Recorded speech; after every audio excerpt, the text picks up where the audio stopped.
네, 오늘은 로마서 시리즈 9번째 시간 인생 믿음으로 의로워지는 여정이란 제목으로 함께 은혜 나누도록 하겠습니다.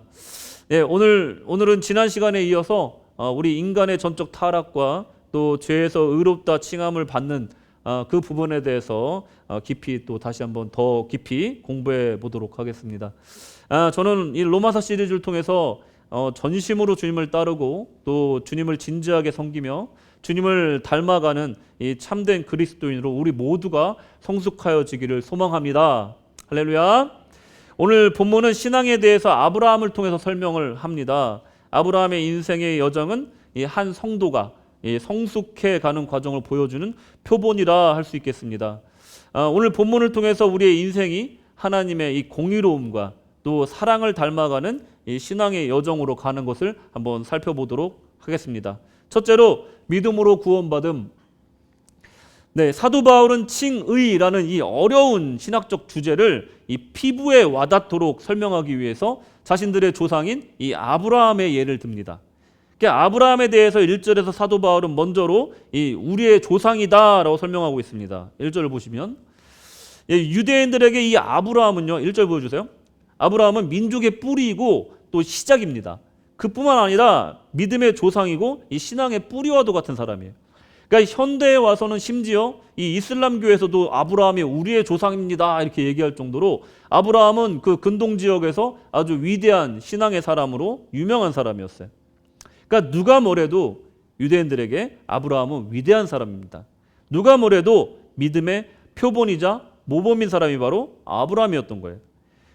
아브라함의 본명은 아브람이란 말 뜻도 높은 아버지라는 뜻을 가지고 있는 것을 보면 또 알 수가 있습니다.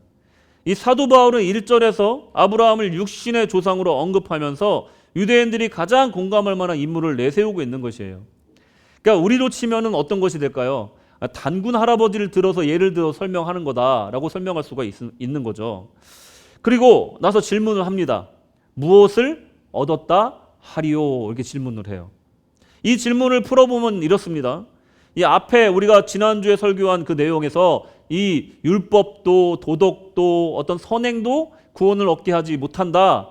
오직 예수 그리스도를 믿어야 한다라는 것을 앞에 설교에서 얘기를 했는데 이제 이어지는 4장에서는 이제 그러면 너의 조상 아브라함은 이것에 대해서 어떻게 생각했을까? 한번 생각해 보자 이거예요.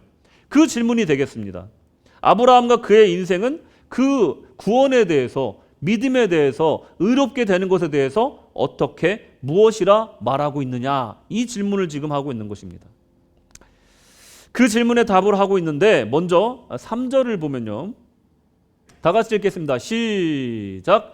성경이 무엇을 말하느냐? 아브라함이 하나님을 믿음에 이것이 저에게 의로 여기신 바 되었느니라. 아멘. 사도 바울이 말하는 성경에서 언급된 아브라함에 대해 이렇게 말합니다. 바로 하나님을 믿은 사람이다 라고 얘기해요. 그리고 하나님을 믿은 사람인데 하나님을 믿은 아브라함은 의로우신 하나님으로부터 의롭다 인정받은 사람이다 라고 얘기하고 있는 거예요. 너희들은 아브라함을 너희 믿음의 조상이다, 너희 민족의 조상이다, 시조다 이렇게 얘기할지 몰라도 성경에서는 하나님을 믿는 사람이고 하나님을 믿음으로써 하나님께 의롭다 칭함을 받은 사람이다 라고 얘기하고 있는 거예요. 믿음의 조상 그것만이 아니다. 위대한 너의 선조 그것만이 아니다. 아브라함은 하나님 보시기에 믿는 사람이었다 라고 얘기하고 있는 거예요. 이 아브라함에 대해서 인간적인 평가는 여러 관점이 있는데 유대의 전승에 의하면 이 유대인들이 아브라함에 대한 이 자긍심이 얼마나 강한지를 그 전승들을 통해서 알 수가 있어요. 말하자면 그거예요. 아브라함은 아주 위대한 민족의 시조다. 또 굉장히 훌륭한 믿음의 표본이다 라고 얘기를 하고 있는 거예요. 예컨대 미드라시 베레시트 라바라는 이 전승이 있어요. 거기에 보면 아브라함이 이제 우상을 파괴한 이야기가 나옵니다. 이 데라는 아브라함의 아버지입니다. 데라는 우상을 만들던 사람이었어요. 근데 어느 날 그가 외출하면서 이 아들 아브라함에게 우상들을 지키라고 맡겼습니다. 이 아브라함은 일부러 우상들을 모두 막 다 부신 거예요.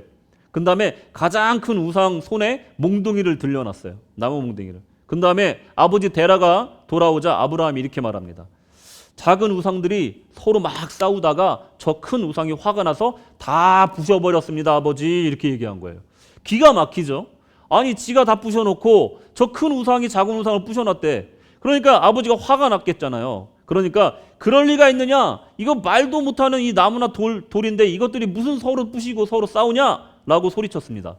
그랬더니 아브라함이 뭐라고 그러냐면, 그렇다면 아버지는 왜 그것들을 신이라고 섬기시고 거기다 절하십니까? 이렇게 얘기를 하는 거예요. 뭡니까? 아브라함의 신앙을 보여주는 전승이에요.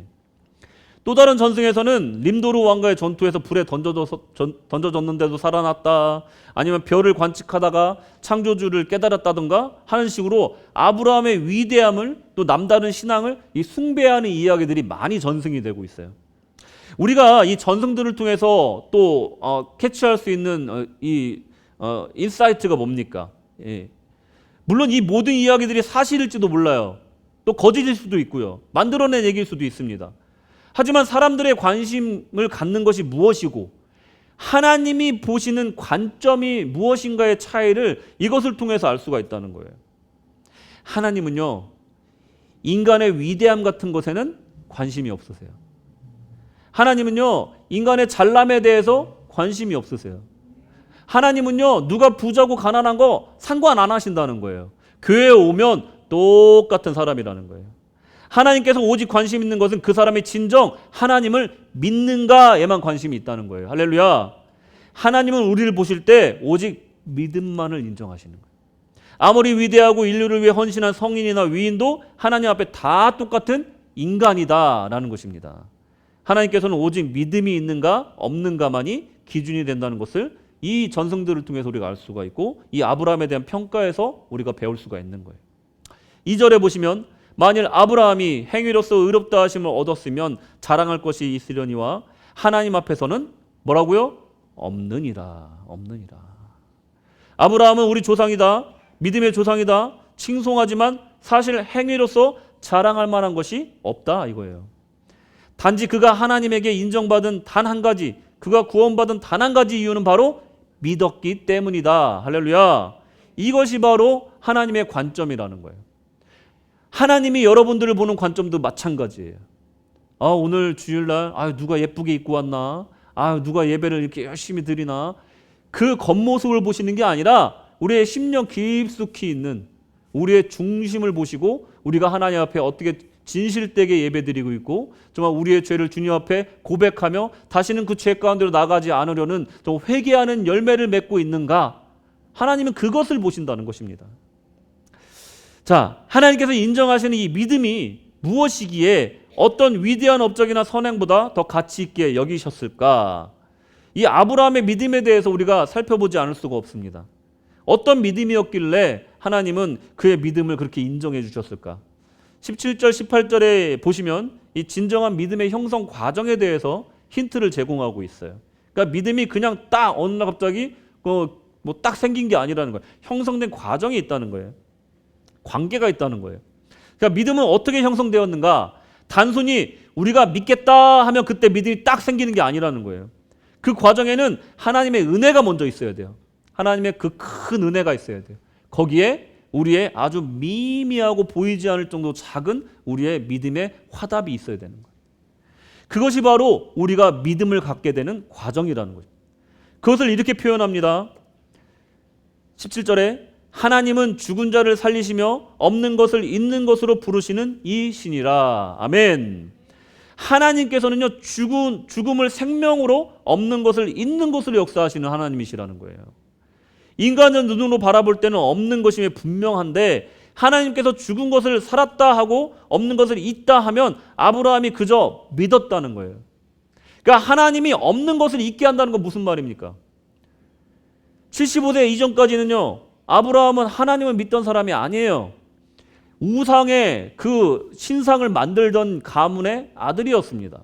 75세까지 살았다는 건 인생 거의 다 산 거잖아요.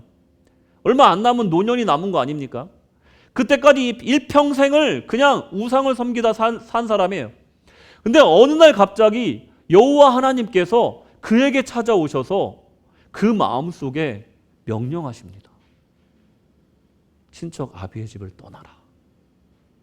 나를 따르겠는가? 물으시는 거예요. 그랬더니 그 안에 믿음이 싹트기 시작한 겁니다. 이 사람이요, 믿음이 없었어요. 없었는데 있게끔 하시는 분이 하나님이시라는 뜻입니다. 18절에 보시면 아브라함은 바랄 수 없는 중에 바라고 믿었으니 나는 죄인이야.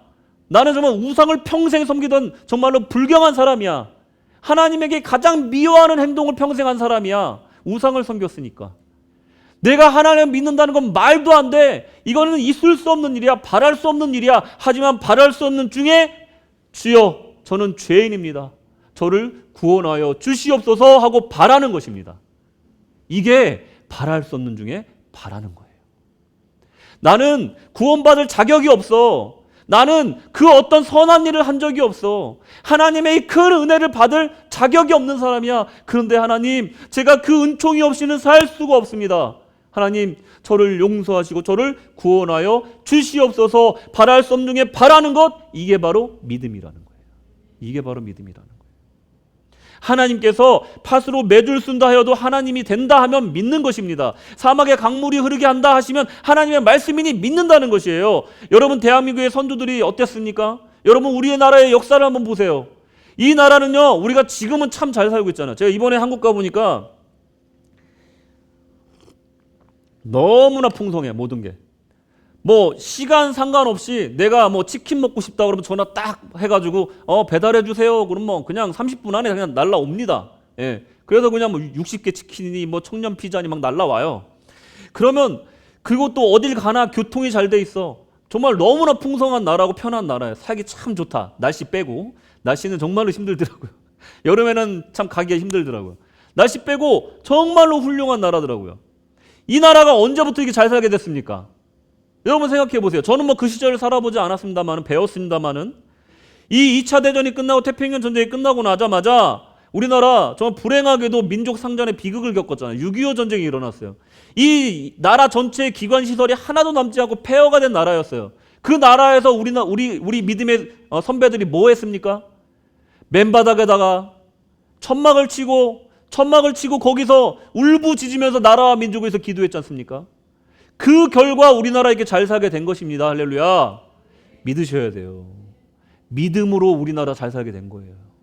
누가 잘나서, 누가 뭘 잘해서가 아니라 하나님이 축복해 주셔서 이 나라 구해 주신 것입니다. 이 동양의 작은 나라에 이렇게 믿음의 나라로 만들어 주신 것, 결국은 우리 믿음의 선배들이, 우리 믿음의 선조들이 그 맨바닥에다가 장판 깔고 천막을 치고 예배드리며 울부짖었기 때문에 이 나라가 이렇게 부유한 나라가 될 수 있고 믿음의 나라가 될 수 있었다는 거예요. 모두가 안 된다고 그랬습니다. 모두가 당시 최빈국이었던 한국은 절대로 다시는 일어나지 못할 거라고 그랬어요.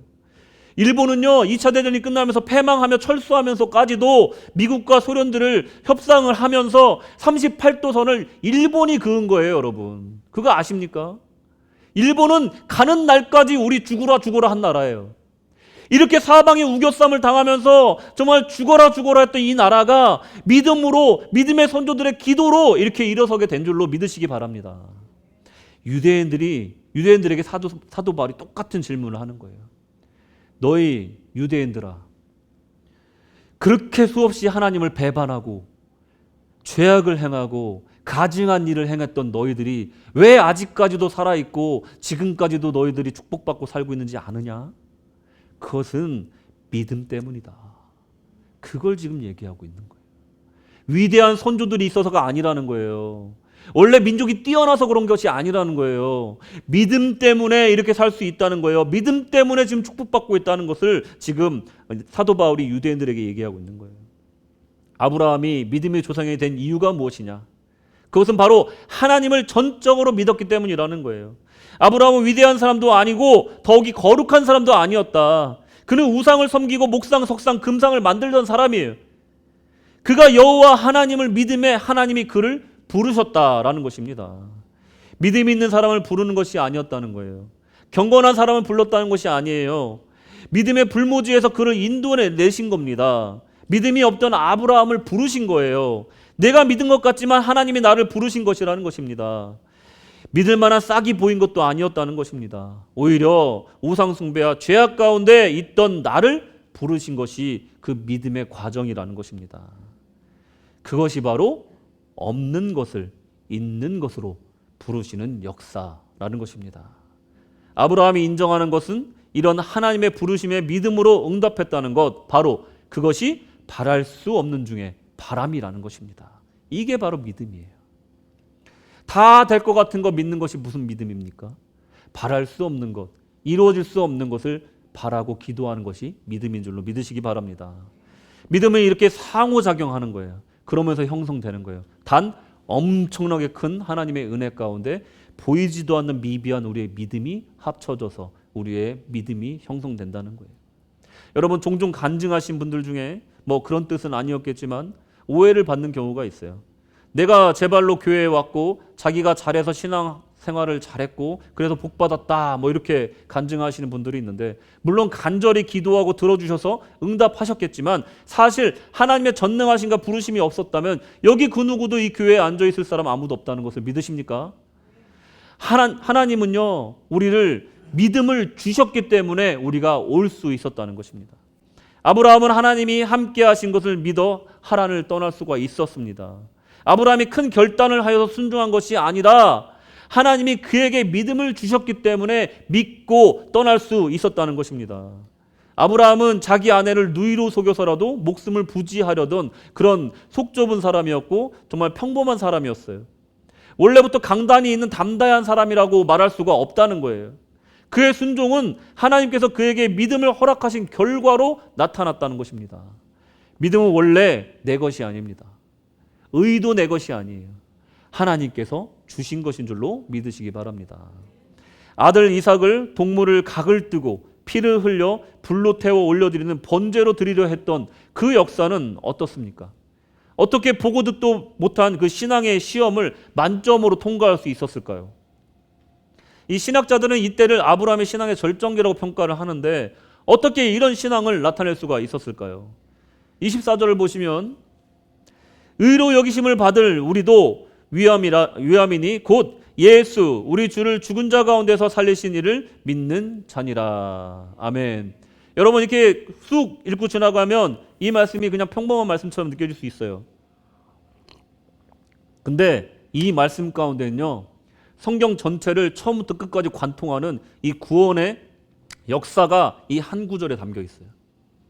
여러분 보세요. 의로 여기심을 받았어요. 근데 우리를 위함이래요. 아브라함이 의로 여기심을 받았대요. 근데 우리를 위함이래요. 그 몇천 년 전에 우리 믿음의 조상이 의로 여김을 받았는데 그것이 현재 사는 우리를 위한 것이래. 놀랍지 않습니까? 이게 시간을 초월하는 거예요. 공간을 초월하는 하나님의 구원이라는 거예요. 그러니 예수를, 우리 주를 죽은 자 가운데서 살리신 이를 믿었는데 이 믿는 것의 주체가 누구냐? 아브라함이라는 거예요. 놀라운 사실입니다, 여러분. 그러니까 아브라함이 그 이삭을 그 번제단에다 올려놓고 실제로 칼로 각을 뜨려고 했어요. 죽이려고 했다는 거예요. 하나님께 바치려고 했다는 거예요. 이건 쇼가 아니에요, 여러분. 내 금쪽 같은 자식을 거기에 묶어놓고 정말 눈물 흘리면서 정말 떨리는 손으로 그를 찌르려고 했던 거예요, 여러분. 그게 아버지의 심정이에요. 하나님 아버지도 예수님을 십자가에 달리시게 할 때 그런 심정이 아니었을까요? 이삭을 바치는 그 행위는요, 예수님의 그 십자가의 그 구원을 이 표정으로 나타내는 그런 역사라는 걸 여러분 기억하셔야 돼요. 이미 아브라함은요, 죽은 자를 살리실 것임을 믿었다는 거예요. 이게 엄청난 사실입니다. 그 믿음이 아브라함을 구원했다는 것입니다. 하나님은 죽은 자도 살리시는 분, 생명의 주인임을 믿었기 때문에 가능했다는 것입니다. 이삭을 바칠 수 있었던 것은 진심으로 죽은 자도 살리시는 하나님이심을 믿었기 때문에 가능했다는 것입니다. 여러분, 우리가 신앙생활을 하다 보면 아까도 뭐 광고할 때 말씀을 드렸지만 뭐 좀 몹쓸병에 걸리셔서 좀 그 생명의 위협을 당하신 분들을 위해서 우리가 중부기도하는 경험을 신앙생활 하다 보면 하잖아요. 근데 참 아이러니하게도 어떤 분은 기도의 응답을 받아서 건강을 회복하시는 분이 있는가 하면 어떤 분은 또 기도에도 불구하고 그 생을 마감하시는 분들을 종종 만나게 돼요. 그럴 때 우리 신앙에 좀 벽을 만나는 느낌을 들지 않으십니까? 아니 이렇게까지 기도를 했는데 왜 하나님 살리지 않으시지? 내 기도는 뭐가 되는 건가? 이런 생각 혹시 해보셨어요? 여러분 이럴 때 아브라함의 신앙이 필요한 거예요. 그럼에도 불구하고 저분은 분명히 하나님 뜻이 있어서 데려가셨지만 분명히 하나님의 뜻이 있다면 저 가망이 없는 저 사람도 하나님 살리시고자 한다면 살리실 줄로 믿는다. 이게 바로 아브라함의 신앙이었던 거예요. 그럼에도 불구하고 나는 하나님이 생명을 살리심을 믿는다. 이게 바로 아브라함의 신앙이었다는 거예요. 아브라함은 아브라함의 이 믿음을 의롭게 여기신 것이 하나님은 아브라함의 이 믿음을 의롭게 여기셨고 그를 믿음의 조상으로 그를 구원하여 주시는 길로 인도해 주셨다는 거예요. 여러분 아브라함은 99세가 돼서야 그때서야 할례를 받았습니다. 아이들이 받아야 되는데 99세가 돼서야 할례를 받았어요.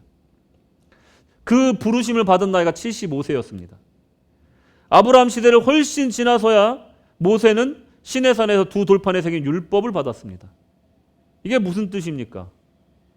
유대인들이 그렇게 자랑하는 구원의 방편인 할례와 율법, 이 두 가지 아무것도 없이도 아브라함은 하나님의 선물인 믿음을 선물로 받았고 구원받았다는 것이, 이거보다 더 큰 증거가 어디 있습니까?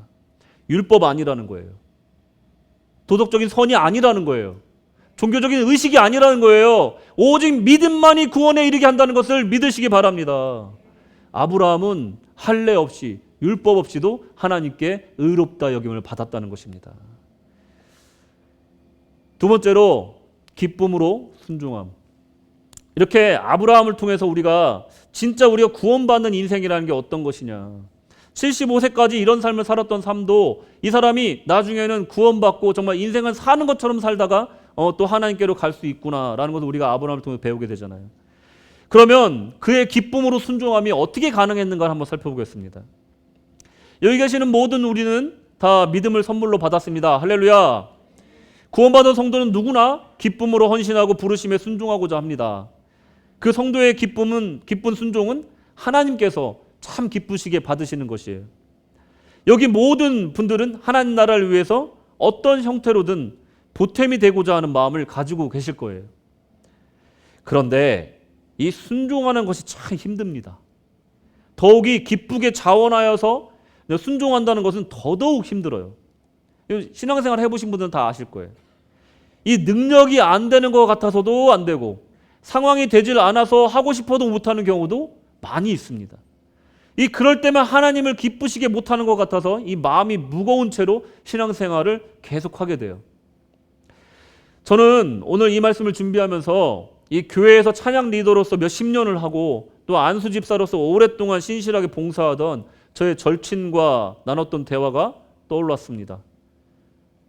다 내려놨어 라고 말하면서 이 찹찹해하던 그 친구의 얼굴이 떠올랐습니다. 뭐 그런 경험이 다들 있으실지 모르겠지만 이 전통적인 교회에서는 이 교회 일, 일명 주의 일을 하다가 제 친구처럼 낙심하는 중직자들이 많이 있습니다. 우리 교회 사정은 조금 다르지만 제가 젊을 때는 이 다니던 교회에서 절기 행사를 준비하고 또 일일 찻집, 바자회, 문화의 밤부터 시작해서 매주 행사 준비하고 치르는 것이 곧 주회를 하는 것이라고 생각하면서 신앙생활을 해왔어요. 생각해 보니까 이것이 유대인들이 말하는 신앙생활이 이런 것이 아닌가라는 생각이 좀 위험하지만 들었어요. 율법에 따라 종교 의식을 준비하고 치러내는 그 과정 자체를 신앙생활이라고 생각하는 것이 정말 옳은 것일까? 그러면 일을 많이 하는 사람은 구원을 받고 일을 안 하는 사람은 그럼 구원을 못 받는 것인가? 로마 카톨릭 교회, 우리가 흔히 성당이라고 부르는 이 로마 카톨릭 교회에서는 이 세클레멘트라고 해서 이 성례를 굉장히 중요시해요. 고백성사, 진건성사, 별개 다 있는데 그 중에 제일 중요한 7가지 성례 외에도 여러 가지 성례가 있어요. 근데 이 종교 의식을 가지고 단순히 의식이 아니라 이것을 하면 할수록 구원과 직접적인 관계가 있는 은총을 많이 받을 수 있다. 이 은총의 수단이다라고 믿어요. 다시 말해서 성례는 하나님이 인간에게 구원을 주시기 위해서 정하신 외적인 표징이다라고 믿는다는 거예요. 그러니 성당에 열심히 나가고 이 성사를 많이 하는 사람일수록 이 구원받을 확률이 더 높아진다라고 믿는 것이에요. 이런 종교의식과 주의를 구원과 연관시켜 생각하는 것이 잘못되었다라는 생각은요, 이 초대교회 시대의 사도 바울도 지적하고 있다는 것입니다. 옳지 않다는 거예요. 아브라함 하면 생각나는 것이 무엇입니까? 믿음의 조상이죠. 그 다음으로 생각나는 게 무엇입니까? 그의 순종입니다. 이 믿음과 순종이 양립하지 못하는 현실을 보면 참 아이러니하다는 거예요. 믿음과 기쁜 순종은 이렇게 양립할 수 없는 것인가, 힘든 것인가 생각해 보게 된다는 거예요. 우리가 정말 믿음이 약해서 교회를 부담스러운 걸까요? 정말 내가 믿음이 없어서 교회를 못하고 있는 걸까요? 안 하고 있는 걸까요? 아브라함은 믿음에 따라 움직였습니다. 초기에는 실수도 많았고 부끄러운 모습도 있었어요. 믿음이 없이 살아온 75세까지의 인생을 보면 그 인생은 풍요롭고 단조로웠고 아무런 기적도 없었고 놀라운 일도 없었습니다. 여러분, 아브라함이 몇 년까지 살았는지 여러분 아십니까? 성경 퀴즈. 자, 75세의 부름을 받았어요. 몇 세까지 살았습니까? 아시는 분? 네? 100세? 땡! 우리 정교님 땡! 175세까지 살았어요. 딱 떨어지죠. 75세에 부름받아서 딱 100년을 더 산 거예요. 그러니까 75년 동안은 정말 풍요롭지만 단조롭고 아무런 기적도 없고 놀라운 일도 없는 인생을 살았어요. 그 후에 100년은 그야말로 사는 것처럼 산 거예요. 믿음으로 산 것입니다. 75세 이전에 아브라함은 그야말로 불신자, 우상숭배, 불경한 자였어요. 아브라함의 진짜 인생은 75세부터 100년간의 기록이라는 것을 성경은 얘기하고 있습니다. 인생을 사는 것 같이 사는 그런 기간이었다는 거예요. 아브라함이 인생을 기쁘게 순종한 인생이었습니다. 물론 중간중간 시험도 있었고 믿음이 약해진 순간도 있었지만 끝내 다시 일어났다는 거예요. 그의 기쁘게 믿고 순종하는 모습에 하나님도 기뻐하셨다는 거예요. 결국 하나님은 아브라함의 믿음을 보신 것입니다. 히브리서 11장 6절을 보시면 믿음이 없이는 기쁘시게 못하나니 하나님께 나아가는 자는 반드시 그가 계신 것과 또한 그가 자기를 찾는 자들에게 상 주시는 이심을 믿어야 할지니라. 아멘. 무엇로 하나님을 기쁘시게 한다고요? 믿음으로 하나님을 기쁘시게 한다. 믿음이 없는 순종을 하나님 기뻐하시지 않는다는 거예요. 그곳에는 아무 의무나 강압이 없었습니다. 아브라함의 인생에는요, 아무 의무나 강압이 없었어요. 누가 억지로 시킨 게 없어요. 그저 순수하게 하나님을 자발적으로 따랐을 뿐입니다. 순종하려고 해서 순종한 것이 아니라 그저 그의 관심사는 오직 하나님이 원하시는 것이 무엇인가에 달려 있었어요. 여러분, 호주를 뭐라고 얘기합니까? 뭐 지상 천국이라고 하잖아요. 그죠? 날씨도 좋고 살기도 좋고 뭐 살기 좋은 도시에 뭐 10대 도시에 항상 멜번과 뭐 시드니가 항상 들어갈 정도로 우리가 살고 있는 곳이 얼마나 복된 곳인지 여러분 날씨 좋은 날 바닷가만 나가봐도 알잖아요. 그런데 어떤 사람들은 또 우스갯소리로 이렇게 불러요. 호주를 뭐라고 하는 줄 아십니까? 천국은 천국인데 재미없는 천국이다 이렇게 불러요. 재미없는 천국이다. 참 살기 나름인데 한국에서 가보니까 제가 호주 산다고 그러니까 되게 부러워들 하더라고요. 그래서 속으로 제가 생각해요. 사는 데가 뭐가 중요해. 그런 생각이 좀 들더라고요. 그래도 부러울 수 있지. 어쩌면 아브라함의 전반기가 바로 재미없는 천국이 아니었을까요? 풍요롭지만 무채색의 인생과 우여곡절이 많지만 오직 하나님께 집중된 삶. 여러분들 어떤 삶을 선택하시겠습니까? 정말 사는 것 같이 사는 삶은 둘 중에 어떤 것입니까? 우리는 그 답을 이미 알고 있죠. 하지만 우리는 오랫동안 그 질문에 대답하지 않고 살고 있는지도 모릅니다. 커다란 질문 앞에 답하지 않고 그저 시간만 흘려보내고 있는지도 모르겠어요. 어쩔 수 없어.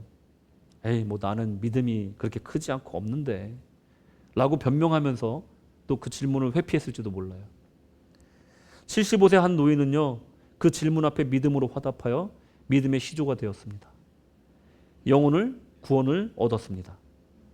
아브라함은 큰 부족을 이루었고 가축을 많이 얻어서 거부가 되었습니다. 우리는 어쩌면 큰 부족을 이루고 가축을 많이 늘리는 데에만 관심이 있는 것은 아닐까.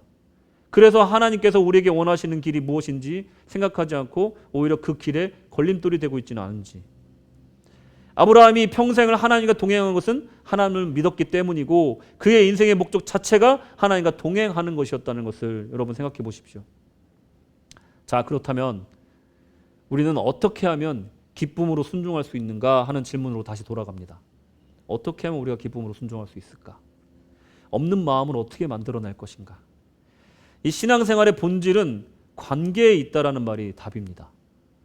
이 기쁜 순종을 위해 우리가 해야 될 일은 무엇이냐? 바로 하나님과의 관계를 재정립하는 것이에요.